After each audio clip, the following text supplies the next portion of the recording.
Saudara-saudara, sekarang ini banyak orang bisa memberi contoh, tapi sedikit orang bisa menjadi contoh. Ngasih contoh mah gampang, jadi contoh susah. Karena beliau manusia. Laqad ja'akum rasulun min anfusikum. Kalau kambing disuruh nyontoh ayam, yang nyuruh nyontoh kagak punya pikiran, ya kagak level. Kambing mah nyontohnya kambing, kebo nyontohnya orang, nyontohnya orang. Makanya Nabi kita orang, bukan malaikat, bukan jin, bukan dewa, manusia. Kalau manusia disuruh nyontoh manusia, itu perintah masuk akal, predispositionnya sama. Kalau disuruh nyontoh malaikat mah ribet kan. Malaikat bagaimana nyontohnya, dia mah tidur kagak, makan kagak, sama duit budak, sama perempuan kagak open, lah susah nyontohnya. Ya, Superman tuh biar hebat nggak bisa dicontoh Superman, bagaimana terbangnya, lagian pakai celana dalam di luar, Pak.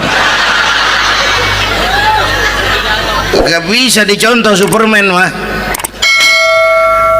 Nabi kita manusia utuh, cuman sungguh pun manusia, kualitasnya beda.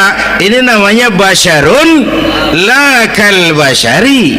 Manusia memang, tapi jangan samain, bobot bibitnya beda. Contoh, kita nih manusia, kita tidur. Nabi kita manusia, beliau tidur. Tidur Nabi, tidur mata doang, hatinya nggak pernah tidur. Tuh bedanya sama kita tuh. Tidur kita keblek, asal tidur habis-habisan. Lagi, kita manusia, kita keringetan. Nabi kita manusia, keringetan. Keringet Nabi harum wangi, bau minyak kasturi, zaman belum ada parfum. Keringet kita udah rasain aja masing-masing dah, jangan pakai dikebet udah.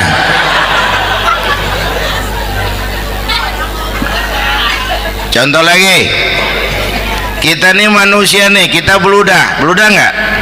Nabi kita manusia, beliau juga beludah. Ludah Nabi obat, ludah Nabi. Itu kan waktu mau hijrah kan sama Sayyidina Abu Bakar, sampai di Gua Sur, Sayyidina Abu Bakar bilang, saya turun duluan ke gua ya Rasul. Ngapain? Bersihin gua, takut ada binatang berbisa. Silakan turun. Sayyidina Abu Bakar bersihin gua, bener tuh, tangannya digigit kalajengking, sakit, ngebet, bengkak. Kalajengking Arab, ya emang di Arab kejadiannya. Herm nyaut aja bener, ditahan aja, udah aman ya Rasul, silakan turun. Lama-lama dalam gua berduaan kelihatan juga Sayyidina Abu Bakar mukanya pucat.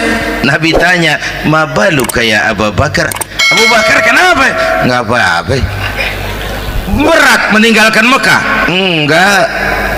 Malas hijrah ke Madinah? Enggak. Takut diubur-ubur Quraisy? Orang kata enggak, itu mah enggak.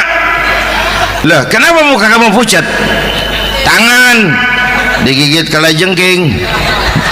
Ngapa nggak ngomong dari tadi? Saya nggak mau nyusahin Tuhan ya Rasul, biar saya tahan, asal jangan nyusahin Tuhan. Jangan begitu kau. Sini tanganmu, diambil sama baginda Nabi. Bismillahirrahmanirrahim. Cuh, diludahin, ringkes, sembuh saat itu juga. Ludah Nabi. Pengen tahu kita yang ludahin, bengkak campur koreng.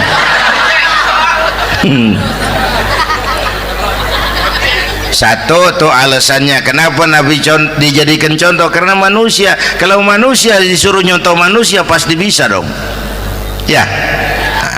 Yang kedua, karena tadi kata Bang Haji Oma, pribadinya itu pribadi yang multidimensi. Mau nyontoh apa? Pak, saya ini pengusaha Pak. Nabi umur 9 tahun udah ke Syria tuh, dagang lintas negara, Syam tuh. Saya jenderal Pak, Nabi mimpin tentara di medan perang Mas. Saya mau balik Pak, Nabi dakwah Bung. Saya guru Pak, Nabi ngajar Mas. Innama bu'istu mu'alliman, aku diutus sebagai guru, guru umat, guru bangsa. Saya politisi Pak, Nabi diplomat ulung Bung. Saya presiden Pak, Nabi mimpin bangsa dan negara Mas. Saya kepala rumah tangga Pak, Nabi punya anak bini Bang. Ayo lempengan mana dulu cari ngomong.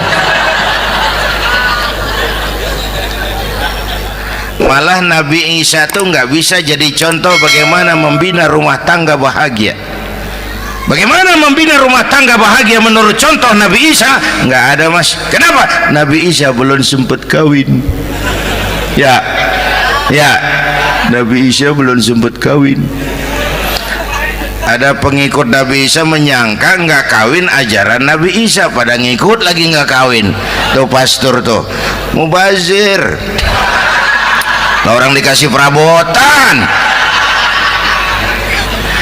Bang bener, saya kalau dalam Islam kiai kagak boleh kawin, saya pilih berhenti jadi kiai. Kalau kagak ada giro-giroan, botak rambut.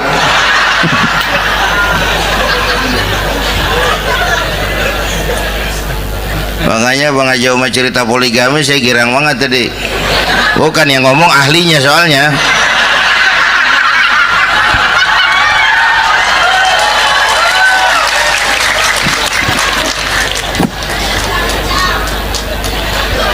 Dadah gitu aja deh ya.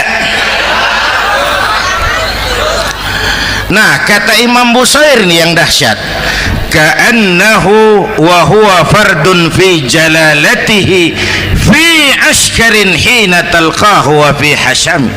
Sepertinya kehebatan Rasulullah itu sama baik sendiri maupun di tengah tentara.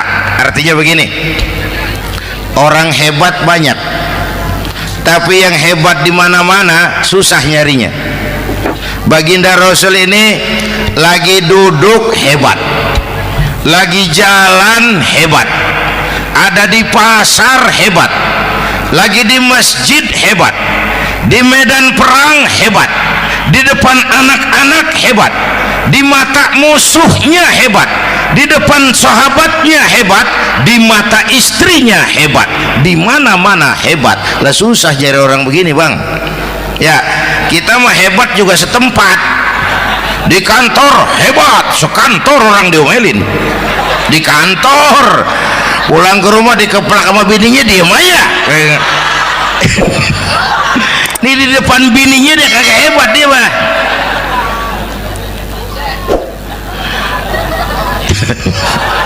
Oke, lalu kalau begitu soalnya apa yang mau kita contoh? Saya sampaikan 3 aja. Pertama, Nabi kita ini tokoh yang sejak kecil udah ditempa kesusahan. Bu, tadi kata Bang Haji, Islam mengangkat derajat kaum perempuan karena perempuan banyak melahirkan orang besar. Lihat Sayyidah Aminah, ibunda baginda Nabi, melahirkan anak pertama tanpa didampingi suami. Meninggal suaminya, sedih hatinya, remuk perasaannya, tapi tegar jiwanya. Dilahirkannya bayi bernama Muhammad, diasuhnya penuh kasih sayang, diantarnya menjadi orang besar dan memang dibesarkan oleh Allah. Itu contoh tuh Bu. Bilangin anak-anak tong, bocah Nabi ngangon kambing tong, sekolah tong, jadi orang gede. Baba lu tibang tamat SD, lu sarjana lu. Baba lu cuman jadi RT, lu jadi camat lu. Biarin malu baba lu, pala jadi kaki, kaki jadi pala, asal lu terus sekolah. Bu, anak sekolahin, gelang doang digedein lu. Nih kan kita Betawi nih pendidikan ngentengin banget kotaan. Udah dong, jangan tinggi-tinggi sekolah udah. Ngapa mak? Baba lu kagak sekolah, hidup noh. Hidup dong, pun jamu monyet juga hidup. Bu, anak sekolahin.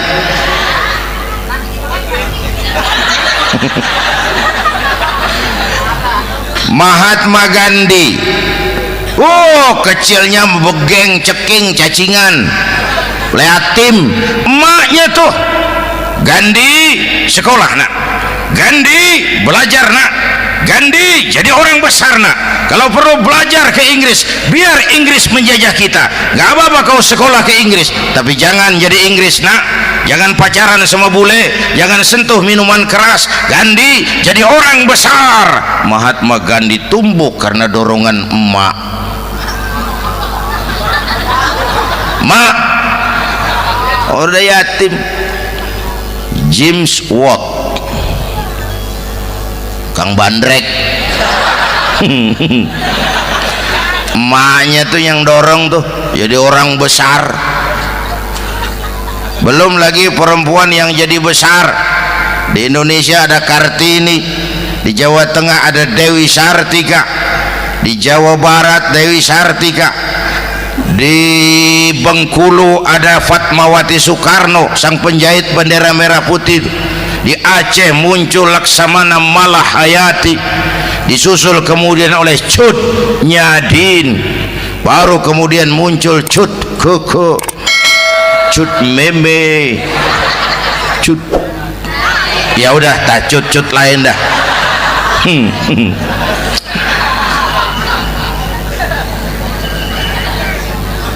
Nabi ke remajanya nggak dikolokin, tegar, tahan bantingan, nggak cengeng.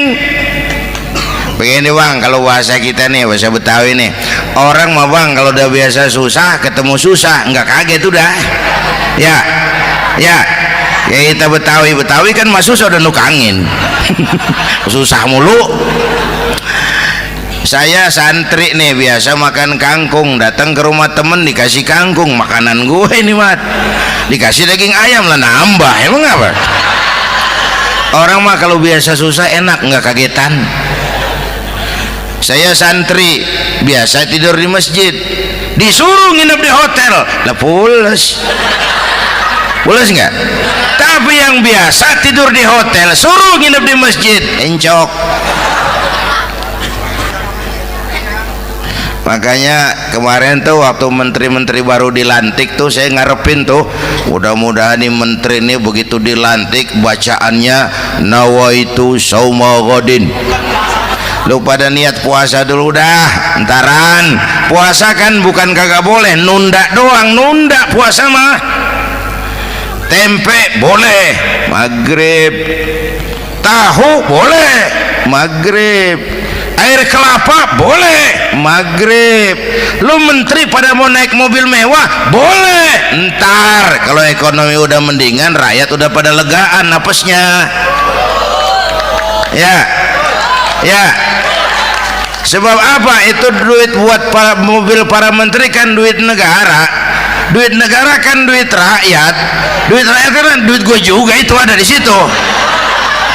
Gue bayar pajak. Sayangnya kebanyakan pejabat kita asal dilantik aja bacaannya Allahumma lakasumtu, niat buka puasa. Orang buka puasa kan kemaruk apa jadi gares ya. Bu, jadi benar Islam mengangkat harkat, derajat, martabat kaum perempuan. Kata Bang Haji Umar tadi, dengar nggak tuh? Waktu Nabi ditanya, ya Rasul, siapa yang paling harus saya taati di dunia? Ibumu. Setelah itu ibumu. Setelah itu ibumu. Setelah itu bapakmu. Ibu 3 kali disebut, bapak. Coba pikirin, ibu 3, bapak 1. 1 bapak. Ini bagaimana ngitungnya? Jadi kerok begini nih ngitung nih.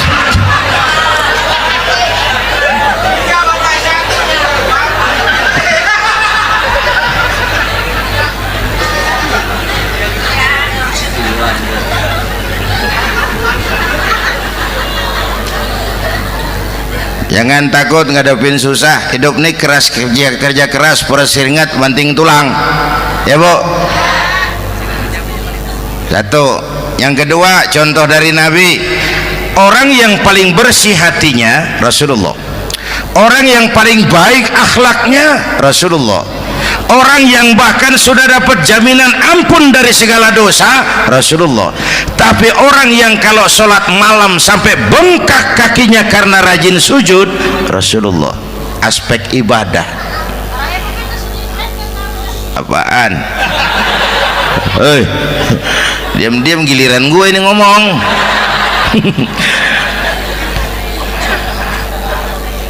Lo ngomong lagi udah gue pulang. Canda neng. Udah gantian ya. Ya. Apaan urusan? Orang yang dosanya udah dapat jaminan ampun, kalau sholat malam bengkak kakinya karena rajin sujud. Saya tahu di sini juga banyak yang kakinya bengkak. Semurat. Oke. Kira-kira 3 minggu yang lalu saya menghadiri haul akbar Syekh Maulana Malik Ibrahim di Gresik, haul ke-609. Dari situ saya ke Surabaya ikut zikir sama keluarga besar Tarbiyatul Qulub. Waktu zikir saya terkejut, ada kalimat yang dibaca ratusan kali menyentak perasaan saya. Kalimatnya sederhana, kita apalah, yaitu kalimat ana Abdullah. Dibaca ratusan kali, ana Abdullah, ana Abdullah, ana Abdullah, ana Abdullah. Buat saya itu menyentak karena memperteguh komitmen saya hamba Allah, saya hamba Allah. Ah, itu mah Pak Zainuddin kan biasa, itu mah kita semua juga hamba Allah. Betul.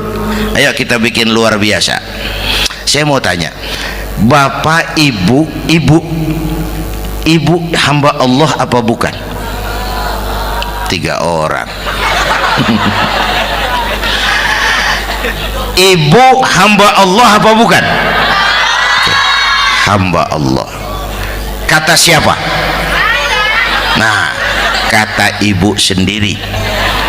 Kalau kata sendiri pan namanya pan ngaku. Ya, orang ngaku mah boleh dong, tiba ngaku namanya juga ngaku. Cuman diakuin apa enggak kita pan belum tahu. Ngaku mah murah, diakuin mahal. Ya, yang gampang dah. Ibu kenal sama Presiden SBY? Kenal. Presiden SBY kenal sama ibu? Lo ngaku, lo ngaku.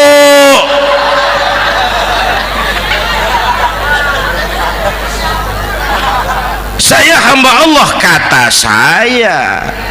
Berapa banyak orang mulutnya hamba Allah, perbuatannya menyatakan dia hamba dunia, hamba harta, hamba jabatan, hamba setan, budak nafsu.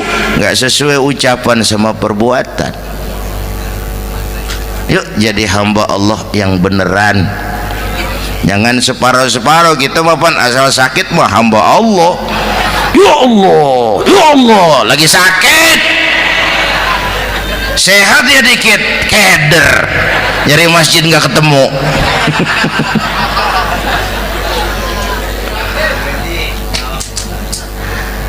Apalagi kata Bang Haji tadi nih, kita nih kan zaman entertain nih, orang pada pintar bikin bungkusan sekarang Bang. Ya, abad entertain, orang pada bangun pencitraan.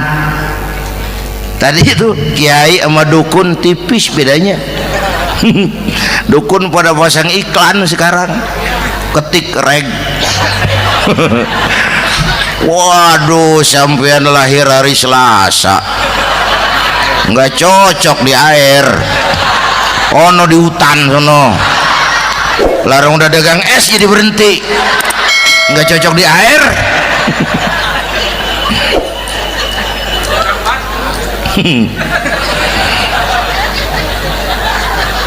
Bu, Di zaman ini siapa pakai apa, siapa mau jadi apa, kagak urus nih. Bapak Ibu hadirin yang saya hormati, dan masyarakat kita ini kayak daun kering. Tahu daun kering? Gampang dikumpulin, susah diikat, berisik, gampang dibakar. Tuh daun kering. Penyakitnya kutil, kurang teliti, cepat heran, gampang kagum. Cepat heran, gampang kagum. Dulu ada tuh satu hari tabrakan di jalan kenceng, buah, korban jatuh belepotan darah, dikerubungin orang banyak. Datang wartawan mengambil gambar dari dekat, susah, orang banyak bener ngerubung. Cari akal nih wartawan, tolong saya dikasih jalan ke dekat korban. Orang nengok semua, saudara siapa? Saya bapaknya korban, katanya. Dia ngaku bapaknya korban. Ya orang minggir semua, minggir, ini ada bapaknya korban. Orang minggir semua, dia maju ke depan korban. Sampai di depan korban pucat mukanya tuh wartawan. Kenapa? Yang ketabrak anak monyet, Pak.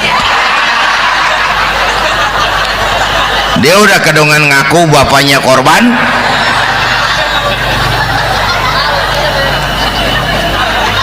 Bu, ini cerita pendek tapi pesannya lumayan nih. Kalau belum kenal bener mah jangan buru-buru ngakuin, ya. Dia kagak tahu yang ketabrak siapa, main ngakuin aja. Saya bapaknya korban. Lu makan lu jadi bapak monyet sono lu. Makanya jagain kampung kita nih, jangan kemasukan yang aneh-aneh, ya. Nabi palsu, aliran aneh. Ya ini bid'ah, itu bid'ah kuno yang kayak begitu. Capek kita ngurusin begitu, udah kelewatan, ya. Yang tahlil terusin, yang kagak suka nggak apa-apa, cuman jangan ngomelin yang tahlil. Orang tahlil juga pakai dalil. Yang mabok masih banyak, yang tahlil diomelin. Kita nih kayak kurang kerjaan, akhirnya rame turu-turu kita. Padahal yang harus kita kembangkan kan rukun antar umat seagama, rukun antar umat beragama, rukun antar umat beragama dengan pemerintah, kata Bang Haji Omar tadi. Rukun antar umat seagama, turu-turu kita muslim nih kudu rukun. Beda pendapat boleh, marahan jangan, ya. Tangan kanan sama tangan kiri juga beda, cuman rukun. Asal kiri gatal nih, kanan kagak diundang, dia datang aja nggak rukin. Nggak ada kiri gatal kanan ngomel, lu garuk aja sendiri, nggak dia mah akur, ya Bu.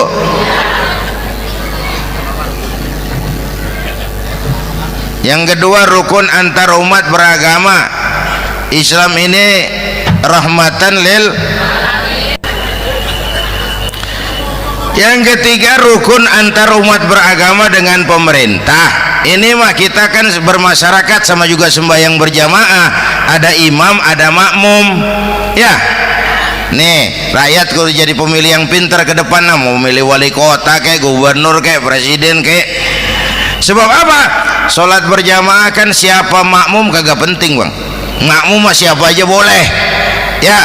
Tiba ngikutin dia mah, ngaji dia mah gimana kayak nggak ada bab pemilihan makmum.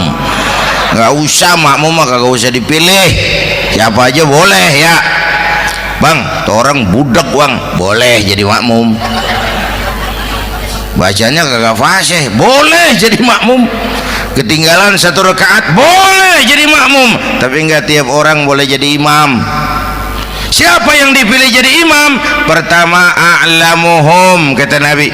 Orang yang paling alim di kampungmu siapa? Angkat jadi imam. Yang paling alim, bukan yang paling tua. Tua juga kalau kejemur kisut. Dulu tuh Nabi Adam waktu diangkat jadi khalifah kan bekalnya apa? Wa 'allama Adam al-asma'a kullaha. Al-asma' ay al-ulumul katsirah. Dulu zaman Fir'aun perang sihir sama Musa, sekarang perang visi dan misi. Punya ilmu, Bu, ngerti urusan dari tetek sampai bengeknya. Kalau ngikutin imam yang alim pan enak, bisa dipertanggungjawabkan. Hati-hati milih pemimpin, maksudnya bu jangan terjebak oleh penampilan. Emas pasti kuning, benar? Apa semua yang kuning pasti emas? Udah paham dulu. Ustadz, kenapa? Di kampung saya ada 2 orang alimnya sama. Yang mana yang jadi imam? Afsahuhum, yang lebih fasih lidahnya. Yang satu alim pelok, yang satu alim kagak pelok. Nah, yang kagak pelok suruh jadi imam. Kenapa? Nggak sah orang fasih bermakmum kepada imam pelok. Ustadz, imam pelok, makmum pelok semua. Sah. Namanya kampung pelok, biarin, susah diurusin udah itu. Apa sih artinya fasih? Yang enak deh, nyambung. Pegel kalau punya pemimpin kagak nyambung sama rakyat. Ya, rakyat mau yang ngidul deh ngalor, rakyat mau yang ngulon deh ngetan. Lah kan capek rakyat, kagak nyambung. Makanya kalau jadi imam pesan Nabi, idza amma ahadukumun nas falyukhaffif. Kalau kamu jadi imam, ringankan sholat kamu. Itu makmum nggak sama kekuatannya. Jangan panjang-panjang kalau jadi imam, kudu tahu keadaan makmum. Tuh makmum ada yang udah tua rentak, diri aja udah gemeter. Ada yang punya darah tinggi, kalau sujud kelamaan palanya ngebet. Ada yang udah janji tuh makmum habis sembahyang mau terima duit. Kalau imam kelamaan, kalau saudan makmum. Ya, nyambung. Jangan udah diangkat jadi imam saenake dhewe. Salat isya berjamaah, rakaat pertama selesai Fatihah Yasin. Makmum ikut mengikut, cuman bari ngancem. Besok gua tawiatin balik lagi udah. Kagak nyambung.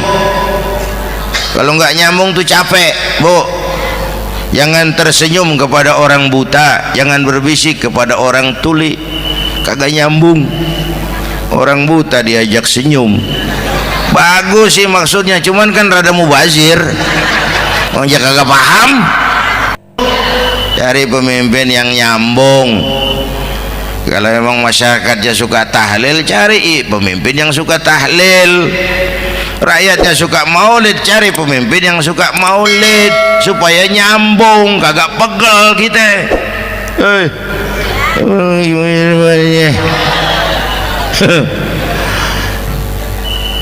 Bapak Ibu hadirin, saya balik urusan kita. Nyontoh Nabi ibadahnya luar biasa. Bu, kita ini perlu Allah. Kita ini perlu Allah. Semua kita perantau di bumi Allah ini. Perantau pasti pulang.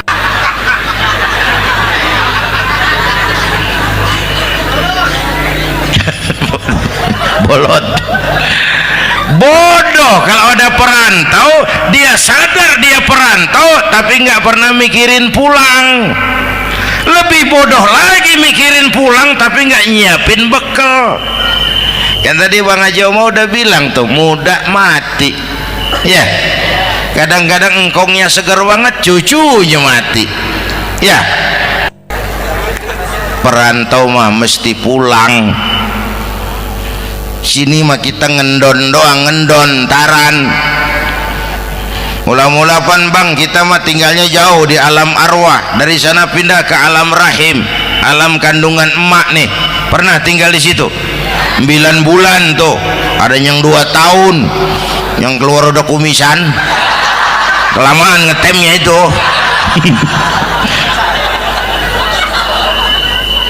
Dari sisi ini mau pantas ibumu, bapakmu, karena alam rahim, fisik dan psikis emak lebih capek dari kita bapak. Kita mah orang laki mah, kita mah pan investor gitu mah, nanam modal doang. Yang ngolah pabrik kan emak tuh, ya mak. Pabrik. Anak-anakku remaja, pemuda yang hadir, masya Allah, emakmu, emakku, emak kita semua nih, dari mulai ngidamin kita udah kita seksa nih mana. Dari mulai ngidamin kita udah kita seksa emak nih, muntah nggak urus.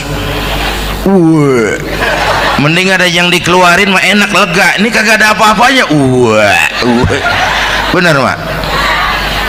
Yang dipengenin yang kagak musim, lah kan setengah mati lagi urusan.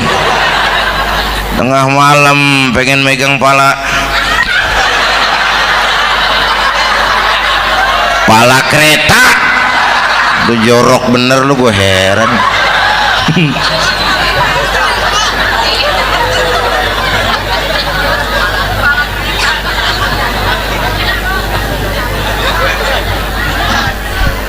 Bapak Ibu hadirin, yang ketiga terakhir, contoh dari baginda Nabi, modal utama perjuangannya adalah akhlak. Memperbaiki akhlak, pakai akhlak. Rasulullah ngajak, bukan ngejek. Rasulullah merangkul, bukan mukul. Rasulullah pakai argumen, bukan pakai sentimen. Tujuannya adalah kebenaran, bukan menang-menangan. Prinsip dakwahnya basyiru wala tunafiru, yassiru wala tu'assiru. Gembirakan orang, jangan ditakut-takutin. Mudahkan urusan orang, jangan dibikin sulit. Di masyarakat memang mendingan rakyat rendah berakhlak tinggi daripada pejabat tinggi berakhlak rendah. Dulu tahun 50-an orang kita kalau pergi haji ke Mekah 6 bulan. 6 bulan tuh orang udah pada lupa aja baru pulang. 6 bulan dong, yang ada cuman kapal laut Mekah Madinah onta, banyak rampok lagi di gurun pasir Baduy itu. Dulu orang tua kita belajar manasik, kalian belajar silat. Sekarang karena kemudahan kemajuan ilmu menciptakan Boeing memotong waktu 5 bulan, orang pergi haji cukup sebulan. Bapak Ibu hadirin yang saya hormati, oleh karena itu menjaga nilai-nilai akhlak itu penting. Kepada siapa kita harus berakhlak? Pertama, kita harus berakhlak kepada Allah. Bagaimana caranya? Jangan menyekutukannya dengan sesuatu pun. Yang kedua, jangan menyembah kecuali hanya kepadanya. Yang kedua, kita harus berakhlak kepada sesama tadi itu. Yang ketiga, kepada lingkungan. Saya dulu masih zaman ada almarhum kakek saya, engkong. Kampung saya banjir, air masuk ke rumah. Saya teriak, "Kong, banjir Kong!" Engkong saya ketawa, "Biarin, bukan salah air, habis salah lo." "Salah kita bagaimana Kong?" "Lah lo tempat air lo tempatin, yang punya tempat datang ya kagak ngerti, ini tempat gua, ini di sini nggak pada lo, lah banjir." Engkong saya nggak makan bangku sekolahan, tapi wise Pak. Air kan bukan musuh, air kan temen kan kudu punya tempat. Lalu kagak punya tempat, pantas kemana dengan ayam, banjir ya.